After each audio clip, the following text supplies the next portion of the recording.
नमस्कार, पीआर खोज में आपका स्वागत है। हम अब आपको रूबरू करवा रहे हैं विभिन्न स्थानों की रोचक झलकियों से। मेला क्षेत्र में कहीं पर बाल श्रम न हो, बाल अधिकारियों के संरक्षण से जुड़े संस्थाओं को भी इस दिशा में करना होगा कार्य। हरिद्वार महाकुंभ 2021 की सफलता के लिए गुरुवार को मेला नियंत्रण सभा सागर में कार्यशाला आयोजित। हरिद्वार राष्ट्रीय बाल अधिकार संरक्षण आयोग की ओर से बाल हितैषी हरिद्वार महाकुंभ 2021 की सफलता के लिए गुरुवार को मेला नियंत्रण सभा सागर में कार्यशाला आयोजित की गई।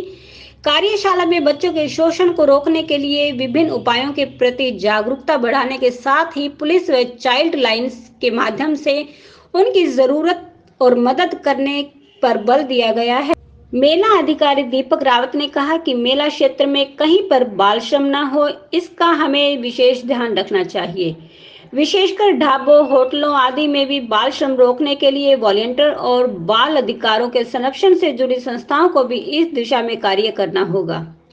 मेला प्रशासन को भी केवल बच्चों से संबंधित एक समितियों का गठन करना चाहिए, जिससे बच्चों की सुरक्षा और उनके अधिकारों की रक्षा हो सके। उस चुनौतियों को ठीक से समझने और उसको दूर करने के लिए ही आए जी। सारे अधिकारी हमारे काम कर रहे हैं, उनसे जानकारी करेंगे क्या हुआ है, क्या होना है, कितना हमारे पास बजट है, सब चीज की जानकारी लेकर के फिर उसको ठीक करें। कोविड भी सेकंड कोविड भी है, कोविड के नियमों का पालन करते हुए ही करना पड़ेगा। कोविड को भी देखना है, मेले को भी देखना है। मेला भव्य दिव्य हो, ये हमारी प्रार्थना है। मनरेगा के कार्यों का निरंतर अनुश्रवण किया जाए। बंजर भूमि को आबाद करने के लिए मनरेगा के अंतर्गत रोजगार कार्यक्रम प्रारंभ किया जाए। प्रधानमंत्री आवास योजना के तहत बनाई जा रही सड़कों का आरटीओ से पास करवाने की कार्यवाही में तेजी लाई जाए। 10 करोड़ से अधिक के कार्यों का निरीक्षण मुख्य अभियंता करे। मुख्यमंत्री तीर्थ ने की वीडियो कॉन्फ्रेंस से ग्राम्य विकास विभाग की समीक्षा। मुख्यमंत्री तीर्थ सिंह रावत ने वीडियो कॉन्फ्रेंस के माध्यम से अधिकारियों को निर्देश दिए कि मनरेगा के कार्यों का निरंतर अनुश्रवण किया जाए। मुख्यमंत्री ने निर्देश दिए कि कार्यों की गुणवत्ता का विशेष ध्यान रखा जाए। कोई भी शिकायत मिलने पर संबंधित के खिलाफ सख्त कार्यवाही की जाएगी। रिकॉर्ड दुरुस्त कर लंबित मामलों का शीघ्र करे निपटान। रोहतक मंडलायुक्त अनीता यादव ने किया गोहाना तहसील का निरीक्षण। रोहतक मंडल की आयुक्त अनीता यादव ने गुरुवार को गोहाना तहसील का निरीक्षण किया। उन्होंने रिकॉर्ड दुरुस्त करने के लिए एक विशेष निर्देश दिए। उन्होंने कहा कि सरकार के एक एक पैसे का रिकॉर्ड होना चाहिए, साथ ही हर प्रकार के मामलों का पूर्ण ब्यौरा रखा जाए। रोहतक मंडलायुक्त अनीता यादव ने तहसील में हर प्रकार के कार्य के रिकॉर्ड रजिस्टर की जांच की। उन्होंने रजिस्टर में सही प्रकार से एंट्री व मार्किंग के निर्देश दिए। कैशबुक में एंट्री को ट्रेजरी से वेरीफाई करवाएं। हर कार्य समयबद्धता के साथ पूरा किया जाए। तहसील में आम जनमानस को दी जा रही सरकारी सेवाओं की भी उन्होंने विस्तार से जांच की। उन्होंने स्वयं हर खिड़की पर जाकर रिकॉर्ड की पड़ताल की। साथ ही उन्होंने हर प्रकार के रिकॉर्ड को सही करने के निर्देश देते हुए रिकॉर्ड रूम में सीसीटीवी कैमरे लगवाने के निर्देश दिए।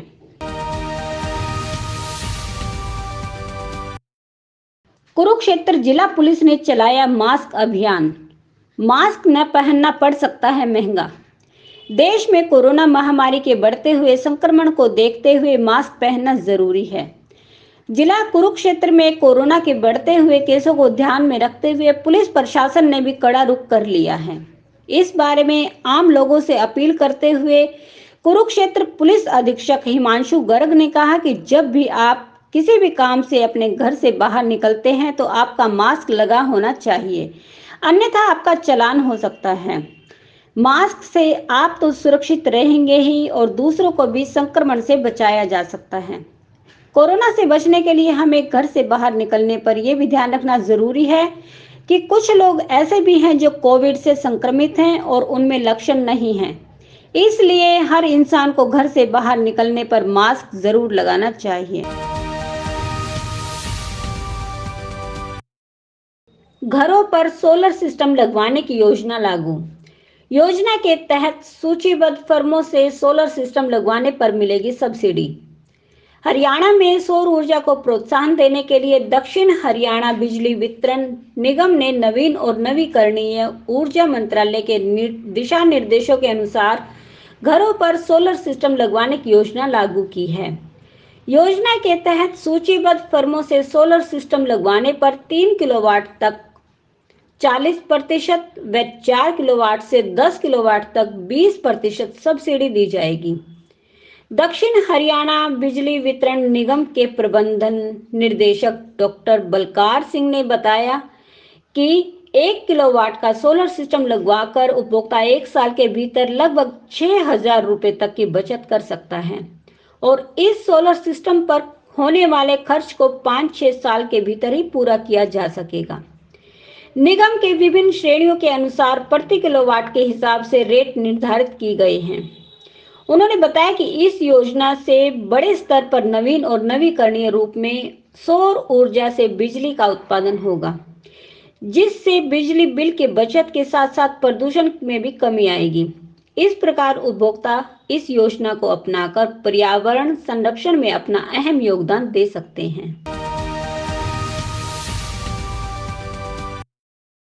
राष्ट्रीय लोक अदालतों का आयोजन 10 अप्रैल को आपसी सहमति से न्यायालय में लंबित मामलों का किया जाएगा निपटारा। जिला व सत्र न्यायालय परिसर पलवल, उपमंडलीय न्यायिक परिसर होडल व हथीन में आगामी 10 अप्रैल को राष्ट्रीय लोक अदालत का आयोजन किया जाएगा। जिला व सत्र न्यायाधीश चंद्रशेखर के मार्गदर्शन में आयोजित होने वाली राष्ट्रीय लोक अदालत में आपसी सहमति से न्यायालय में लंबित मामलों का निपटारा किया जाएगा। जिला विधिक सेवाएं प्राधिकरण के सचिव व मुख्य न्यायिक दंडाधिकारी पीयूष शर्मा ने गुरुवार को एडीआर सेंटर में आयोजित बैठक के दौरान यह जानकारी दी। बैठक में राष्ट्रीय लोक अदालत की तैयारियों की समीक्षा की गई। पीयूष शर्मा ने बताया कि आगामी 10 अप्रैल को न्यायालय परिसर में राष्ट्रीय लोक अदालत का आयोजन होगा, जिसमें बैंक, बिजली, नगर परिषद, उद्योग संबंधित मामलों के अधिक से अधिक लंबित केसों के निपटाने का प्रयास किया जाएगा। राष्ट्रीय लोक अदालत के अंतर्गत पलवल, होडल व हथीन में स्थित अदालतों में सभी तरह के केस निपटाए जाएंगे।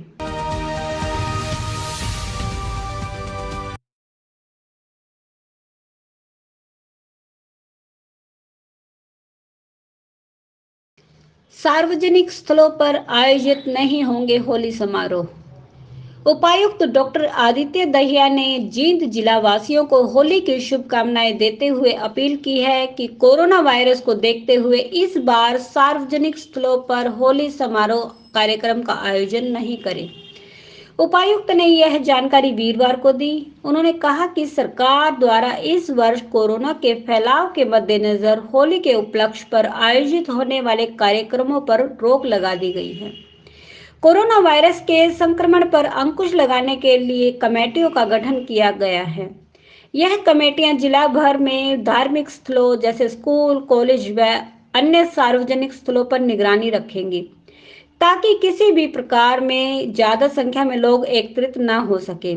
उन्होंने सभी गठित कमेटियों को निर्देश दिए कि वे अपने अपने क्षेत्रों में एसपीओ की दृढ़ता से पालन करवाना सुनिश्चित करें। अगर कोई व्यक्ति नियमों की उल्लंघना करता है तो उनके खिलाफ सख्त कार्रवाई अमल में लाई जाए। उन्होंने जिला वासियों से अपील की कि मास्क का प्रयोग करें और सामाजिक दूरी बनाए रखें। कोरोना वायरस के संक्रमण के फैलाव को रोकने के लिए जिला प्रशासन का सहयोग करें। उपायुक्त ने लोगों से कहा कि वे अपने इस पवित्र त्योहार होली को घरों में रहकर ही मनाएं।